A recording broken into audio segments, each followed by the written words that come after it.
Hey Sarah Dale, it is good to see you this morning. Are you ready to get started in the project-based room? Yes, I am. Alyssa, this is Sarah Dale, and she's going to teach you how this room works. What is important to do? The number one thing is to be able to talk to the teachers. If you need to talk to a teacher and one of them is busy or something, you can just go sign your name on the yellow sheet.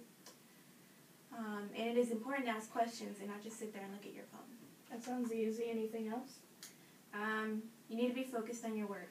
You can bring in music so that way you don't have to look at YouTube. You have to put your phone on mute so that you don't bug anybody else in the classroom. And if you need to take a call, just step out in the hallway and take it.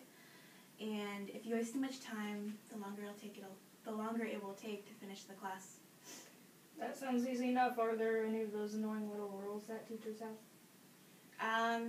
Yeah, there is one rule where if you have to go to the bathroom, you have to wait until the first 20 minutes of class is over and before the last 20 minutes of class. Okay.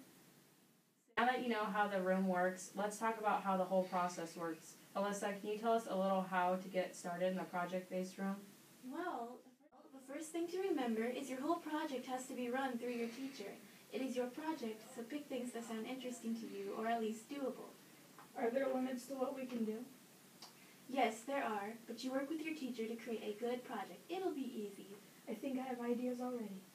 Each teacher varies a little, but generally the first step is that you still do some tasks to learn about the topic. This might be taking notes, viewing videos, reading a book, or visiting a site. During this time, you'll have discussions with your teacher about what you are finding out and learning.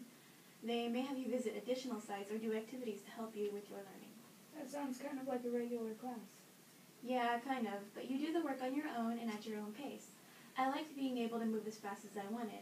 I also got to check out lots of different ideas and angles to the questions. I learned some pretty cool things. Don't overload yourself.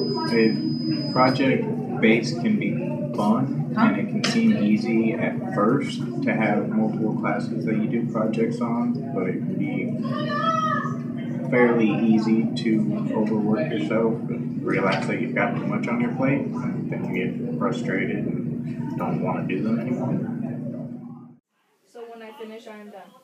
No, usually it takes several drafts to get to the point where it is a good quality project. I had one that took me 5 times, but when it was done, it was really good. The neat thing was that I could also use my science project for English credit. So does one project finish the class? No, each class is different. Each project will cover a skill or skills. It usually takes a few to get done. So is that it? Is the project done? Well, if you're getting credit for more than one class, the next teacher takes a look at it. It usually takes a little less time, and then when you are ready to present the project. A presentation, like to a whole class? No, usually just the teachers you have been working with.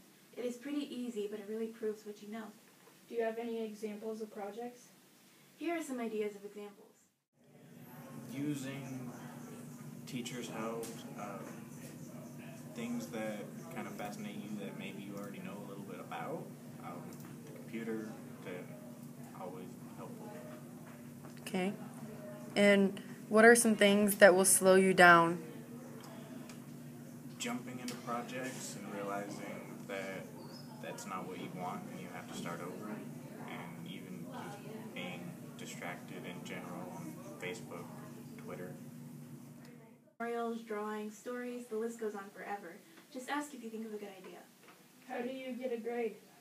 Each project is graded after the presentation and the teacher goes over it with you. These then are put together to come up with a course grade.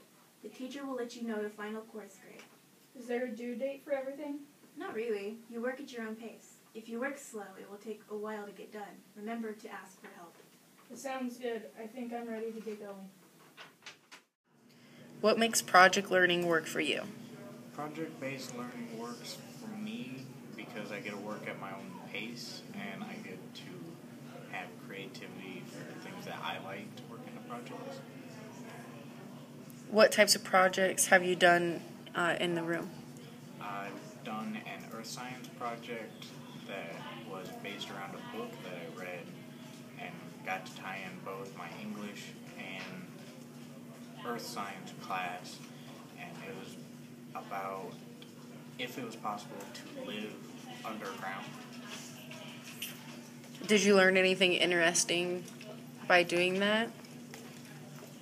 Yes, that it's possible to live underground, but it's difficult, and you have to have perfect